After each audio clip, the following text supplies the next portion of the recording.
Il travaille pour et avec les agriculteurs depuis maintenant 30 ans.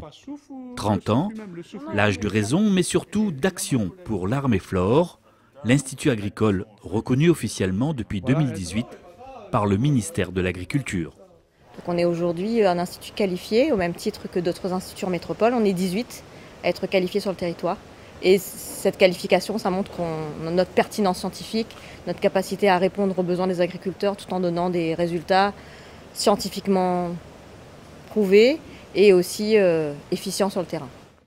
Depuis 1992, l'Armée Flore a su ainsi créer un partenariat étroit avec le monde agricole réunionnais, un institut technique bien ancré sur le terrain et au service des agriculteurs. On travaille tous les ans à collecter les besoins des producteurs, leurs problématiques, pour vraiment constituer un programme d'expérimentation qui réponde à leurs besoins. Et on le construit chez eux et avec eux, sur leurs exploitations, pour vraiment produire des innovations qui soient le plus appropriables et utilisées par les agriculteurs sur le terrain. Grâce à sa structure, Floris, une ferme semencière, l'Armée Flore produit ainsi chaque année des semences de qualité pour les cultivateurs. Bon, donc ça fait environ 6 ou 7 ans que Floris a été créé, mais il faut savoir que les variétés qu'on produit ici, il y a tout un travail qui a été fait en amont par la famille des Grondins, à la possession, que toute la Réunion connaît, Jean-Bernard Grondin. Et donc on a la chance de pouvoir récupérer, il nous a donné ces variétés à multiplier, donc Véronique pour l'oignon, on a des variétés haricots, donc Marla, Kervegen, donc essentiellement ces variétés-là. Et bon, comme tout le monde le sait, ce sont des variétés qui sont très consommées à La Réunion et qui fait partie des meilleures variétés. Par exemple, un haricot Marla, il est réputé, on va pas dire mondialement, mais au moins localement, on va dire.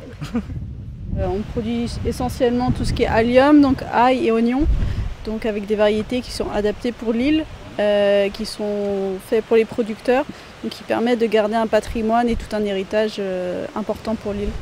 La consommation est de 9000 tonnes à La Réunion d'oignons, sachant que la moitié est importée et nous visons à pouvoir fournir jusqu'à 3000 tonnes pour produire 3000 tonnes, donc à peu près 30% de la consommation locale.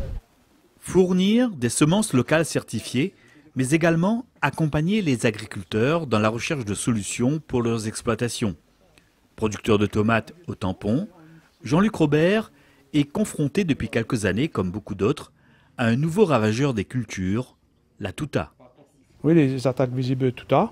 Donc ça donne quoi là? Tuta absoluta, les feuilles sont mangées. Après, il y a des chenilles à l'intérieur, des mouches mineuses à l'intérieur. Après, elles commencent à attaquer les fruits. Et on peut perdre carrément la serre si on ne fait pas intervention manuelle. C'est un fléau alors? Ah non, c'est un fléau, c'est une galère.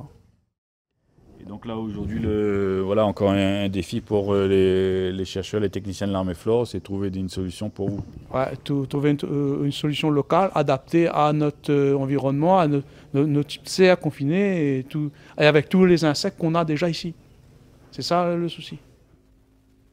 C'est que les résidus en fait mangent les œufs de papillon. Les œufs de papillon, ouais. Donc ouais, ils pensent que avant d'être à coup de culture, il a dû bien aider à avec les tutas. Ah, mais ils pensent, oui, parce qu'à un moment t'es blindé, t'es impossible. Au moins 3 mois, on a tout à là-dedans. Il doit gagner tenir quand même.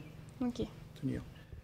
Monsieur Robert, c'est dans la discussion comme ça que les choses y avancent? Oui, c'est dans des discussions comme ça, une observation que m'y fait, une observation que vous avez fait, et c'est là qu'on nous fait le recouplement, on nous regarde, nous teste, et après c'est là qu'ils trouvent des véritables pistes et des solutions. On n'a rien inventé, c'est de la discussion qu'on est la lumière, quoi. Oui, tout à fait, tout à fait.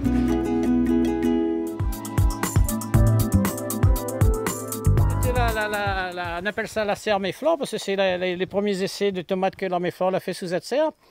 Et midi à mes ouvriers, quand il faut aller regarder quelque chose, c'est la serre Armée Flore. Et donc vous y connaissez maintenant, ça s'appelle la serre Armée Flore. Donc c'est une serre historique, quoi. Ah, c'est une serre historique, ça. Donc tous les ouvriers, que les stagiaires passent ici, comme ils disent la serre Armée Flore, ils connaissent, c'est celle-là. D'ailleurs, il faudra essayer de regarder si il peut trouver un panneau comme ça, même mettre ça dessus. C'est dans cette serre, en effet, que tout a commencé, ou plus précisément, le partenariat de Guy-José Huette avec l'Armée Flore. Agriculteur bio au tampon, il cultive ici toutes sortes de légumes et de fruits de manière la plus naturelle possible. Plein champ, on peut trouver... Poireaux, radis, blettes, oignons, salades, de tout. De tout, voilà. Tout ce qu'on peut faire dehors, on fait, et ce qu'on ne peut pas faire, on fait sous les serres pour que ce soit abrité des insectes, quoi. Voilà, des ravageurs.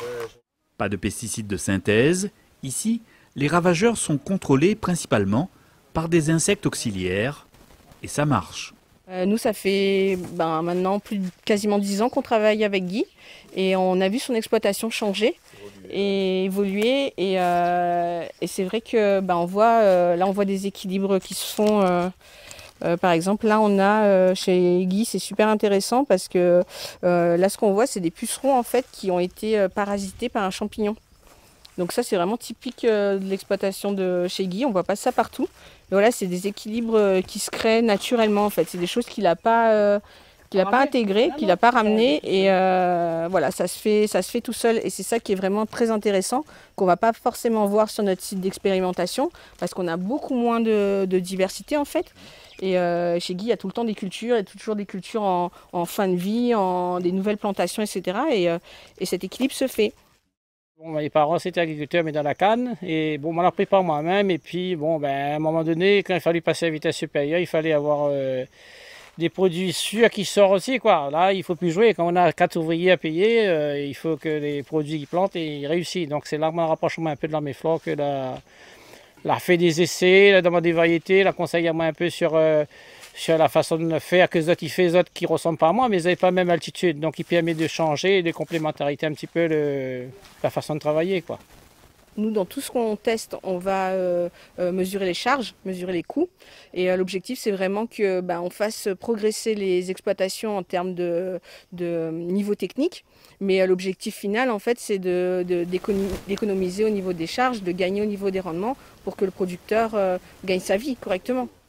Des progrès qui passent également par l'innovation, comme ici, dans cette bananerie de Saint-Joseph, où l'Arméflore teste depuis quelques mois des nouvelles gaines de protection pour les régimes de bananes. Ça fait déjà un bon mois et demi que ça a été mis la gaine, donc cette banane va être récoltée dans un mois et demi. Bon, la gaine commence tout juste à avoir une petite dégradation sur le côté, mais normalement ça devrait tenir sans problème. Hein. En fait, là, la gaine biodégradable, elle est réalisée en amidon de maïs. Donc l'amidon de maïs, c'est un matériau végétal. Hein. Donc une fois qu'elle est finie d'être utilisée, c'est pour ça qu'elle se dégrade complètement au niveau du sol, donc, comme c'est une gaine naturelle, quoi. Pourquoi finalement mettre une gaine? Est-ce qu'il y a vraiment une utilité? En fait, la gaine va permettre de protéger le régime et les bananes pour éviter en fait que les ravageurs, les insectes puissent piquer la banane et qu'on ait une banane complètement difforme. Donc là, la banane est complètement protégée et donc il n'y a pas de traitement phyto, il n'y a rien, donc au moins la gaine permet de protéger la banane. L'avenir, c'est là. L'avenir, ça va être ça, quoi, parce que de plus en plus, il faudra recycler ces déchets, il faudra trouver des solutions. Et donc là, si on a une solution où on peut mettre une gaine directement au champ pour qu'elle se dégrade, c'est tout bénef pour l'agriculteur. On est gagnant-gagnant.